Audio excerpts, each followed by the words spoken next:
हर हर महादेव, जय भोलेनाथ। नमस्कार, मैं साधना पांडे मार्गदर्शन पे आपका स्वागत करती हूँ। दोस्तों, आज मैं बताने जा रही हूँ आपको धनतेरस की बेहद सूक्ष्म और आसान पूजा विधि। देखिए, कुछ परिवारों में ये पूजा होती है और कुछ परिवारों में नहीं होती है।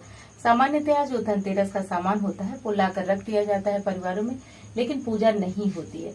तो चलिए आज मैं बता देती हूँ और जरूर कीजिएगा आप अपने घर में इसी विधि से बिल्कुल आसान सूक्ष्म तरीके से। चलिए अब चीजों को मैं आपको एक एक चीज आसानी से बता रही। देखिए, उन्हीं मूर्ति की पूजा कीजिएगा जो पहले पिछली साल आपने लाई थी। तो चाहे आप मिट्टी की मूर्ति लाए थे आप, या फिर कोई धातु की, चांदी की, पीतल की, जो भी है, तो वो मूर्ति ले लीजिएगा और उन्हीं की पूजा होगी। और ये है कुबेर जी। तो देखिए, कुबेर जी की यदि कोई प्रतिमा आपके घर है तो उनका पूजन कीजिएगा। और आज जैसा कि आप जानते हैं कि आज धन्वंतरी जयंती है, तो आज हमें धन्वंतरी जी का भी पूजन करना होगा।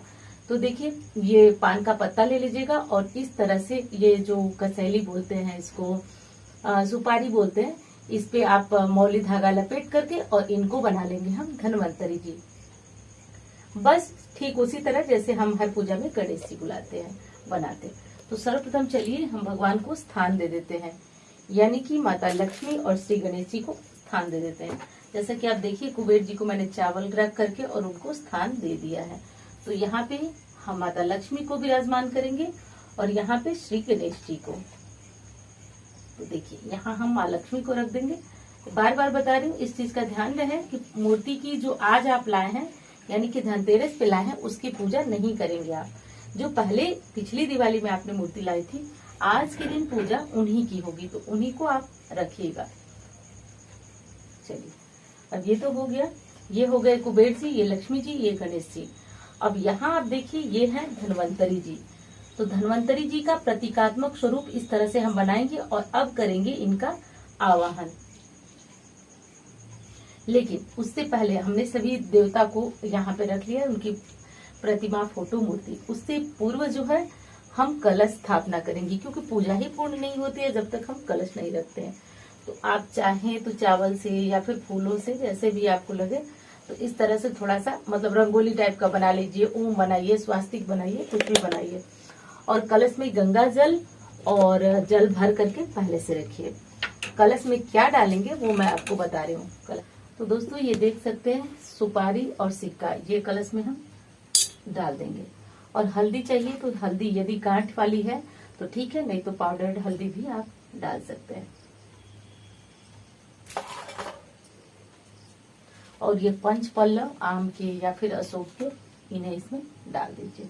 इसके बाद देखिए, बार बार बताती हूँ कि एक पूर्ण पात्र रखा जाता है, तो इसमें चावल। तो दोस्तों, इसमें गंगा जल और जल पहले से भर लेंगे, फिर ये पत्ते डाल लेंगे, इसके बाद एक पात्र रख देंगे। अब ये हो गई हमारी कलश स्थापना। अब दिवाली जैसा कि है तो दीप कलश हम रखेंगे। तो दीप कलश हमें रखना होता है, तो कोई भी दीपक आप इसके ऊपर रखकर प्रज्वलित कर सकते हैं। लेकिन दोस्तों, ये वाले दिए देखने में तो सुंदर लगते हैं, लेकिन इनमें बाती को पूरी रात आपको जलते हुए रखना होता है। तो पूरी रात जब बाती को जलते हुए रखना होता है, तो सबसे अच्छा और आसान तरीका है कि दिवाली में जो है इस तरह की बाती का प्रयोग किया जाए, इस तरह के दिए का। मतलब मेरी समझ में तो ये वाला दिया ज्यादा सही लगता है। आप देख लीजिएगा कौन सा दिया आपको ज्यादा सही लगता है, क्योंकि इसमें जो है आप बाती को आराम से खिसका सकते हैं, आराम से। और ये वाला जो दीपक है, इसमें थोड़ी सी दिक्कत होती है बाती को निकालने में। तो ये जो आपको ठीक लगे, मतलब मैं अपना अनुभव आपको बता रही हूँ। तो इस तरह करके ये दीपक पूरी रात जलना चाहिए, इसकी रखवाली आप करते रहिए, देखते रहिए।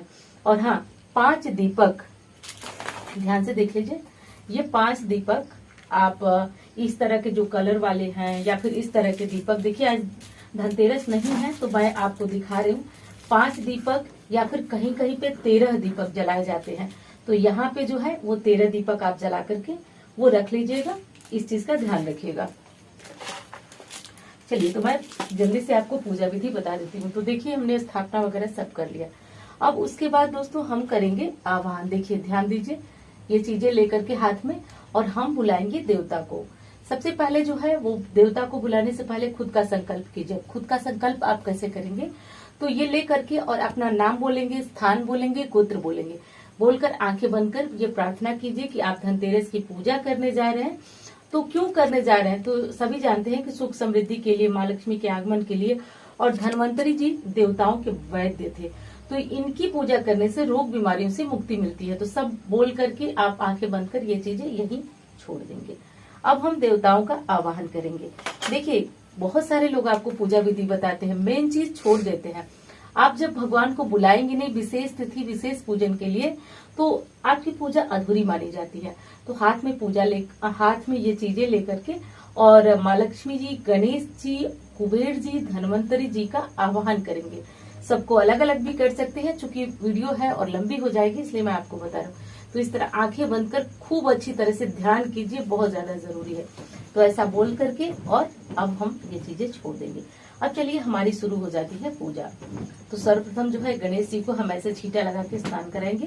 धातु की मूर्ति है तो आप उनको गंगा जल, दूध, घी, शहद से भी स्नान करा सकते हैं, लेकिन ये मूर्ति मिट्टी की है तो हम इनको सांकेतिक रूप से स्नान कराएंगे। तो सभी जो भी देवी यहाँ धन्वंतरी जो हमने बनाया उनका भी जो है स्नान कराएंगे। उसके बाद दोस्तों स्नान के बाद जो है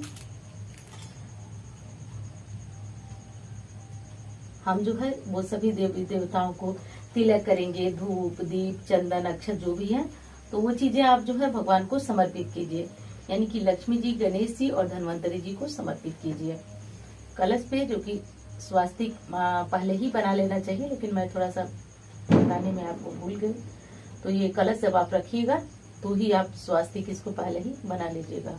और तिलक जो है कलश पे भी जरूर होना चाहिए। प्राय जो लोग हैं ध्यान नहीं देते हैं इस बात का, लेकिन कलश पे तिलक वगैरह सब कुछ कर लीजिएगा। मतलब मेरे बताने का मतलब है कि आप सभी देवी देवताओं को ये चीजें समर्पित कर दीजिएगा।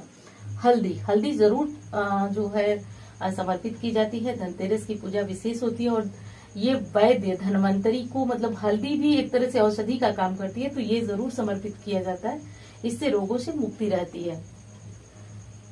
तो इस तरह से करके हल्दी भी समर्पित कर दीजिए।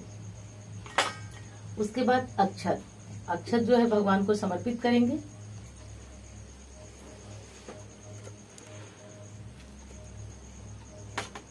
अब धनिया जो कि आप खरीद के लाए थे बाजार से, तो थोड़ी धनिया आप जो है आज यहाँ जरूर रखेंगे धनतेरस की पूजा में, और इनका भी विधिवत फूल वगैरह चढ़ा करके, हल्दी वगैरह चढ़ाकर हम इनका पूजन करेंगे। ये कर लीजिएगा। उसके बाद जैसा कि आप जानते हैं लक्ष्मी जी, गणेश जी को तो हमने पहले से ही वस्त्र वगैरह दिया हुआ है, तो हम कलश को थोड़ा सा वस्त्र देंगे और थोड़ा सा वस्त्र जो है कुबेर जी को देंगे और थोड़ा सा धन्वंतरी जी को देंगे। तो इस तरह से करके हम उन्हें वस्त्र देंगे। तो हमारा पूजन जो है दोस्तों हो चुका। अब हम इनको माला वगैरह जो भी है, फूल मालाएं हमारे पास, वो हम समर्पित करेंगे। तो इस तरह से आप देख सकते हैं।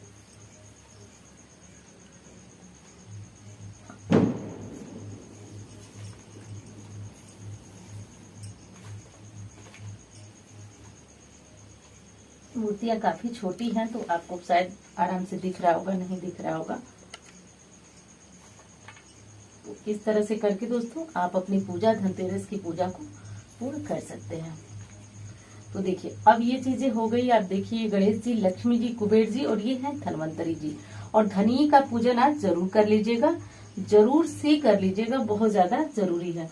अब उसके बाद अब आप करेंगे, चाहे तो आप धन्वंतरी स्त्रोत का पाठ कर सकते हैं, कुबेर जी का मंत्र जो कि मैं वीडियो में आपको बता चुकी हूँ उनका आप जप कर सकते हैं, और लक्ष्मी माता, गणेश जी के लिए आप चाहें तो इस तरह की जो पुस्तक मिलती है, कनकधारा स्त्रोत, श्री सुक्तम, ये सारे पाठ जो है आप आराम से बैठ करके कर सकते हैं।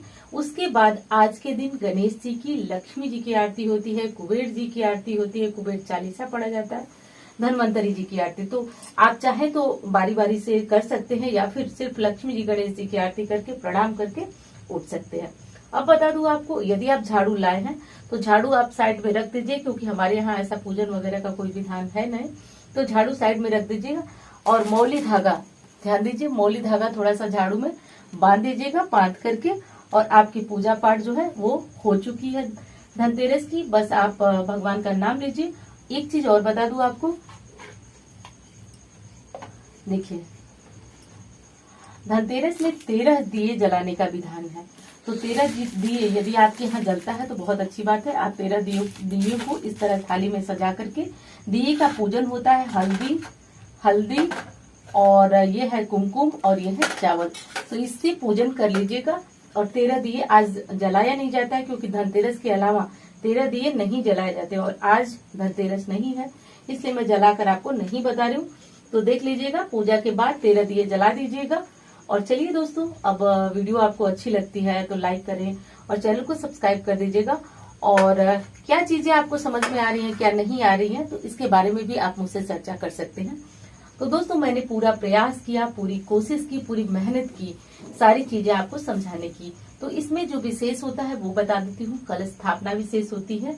और कुबेर जी जानते हैं कोषाध्यक्ष है, ये देवताओं के कोषाध्यक्ष हैं, लेकिन हमारे जो धनकोष होते हैं उनकी भी ये रक्षा करते हैं। और लक्ष्मी गणेश तो आज के दिन पूजे ही जाते हैं। तो बस इस तरह से करके साधारण सी पूजा विधि वगैरह कर लीजिएगा। और एक चीज और जो कि मैं आपको बताना भूल गई हूँ शायद, अंत में जो है दक्षिणा, पान, लौंग, इलायची, ये सारी चीजें चढ़ाई जाती हैं। तो ये सब भी चढ़ा दीजिएगा भगवान को। और चलिए दोस्तों, वीडियो अच्छी लगती है तो आप लाइक करें, चैनल को सब्सक्राइब करें। मिलते हैं इसी तरह की वीडियो के साथ। धन्यवाद। हर हर महादेव।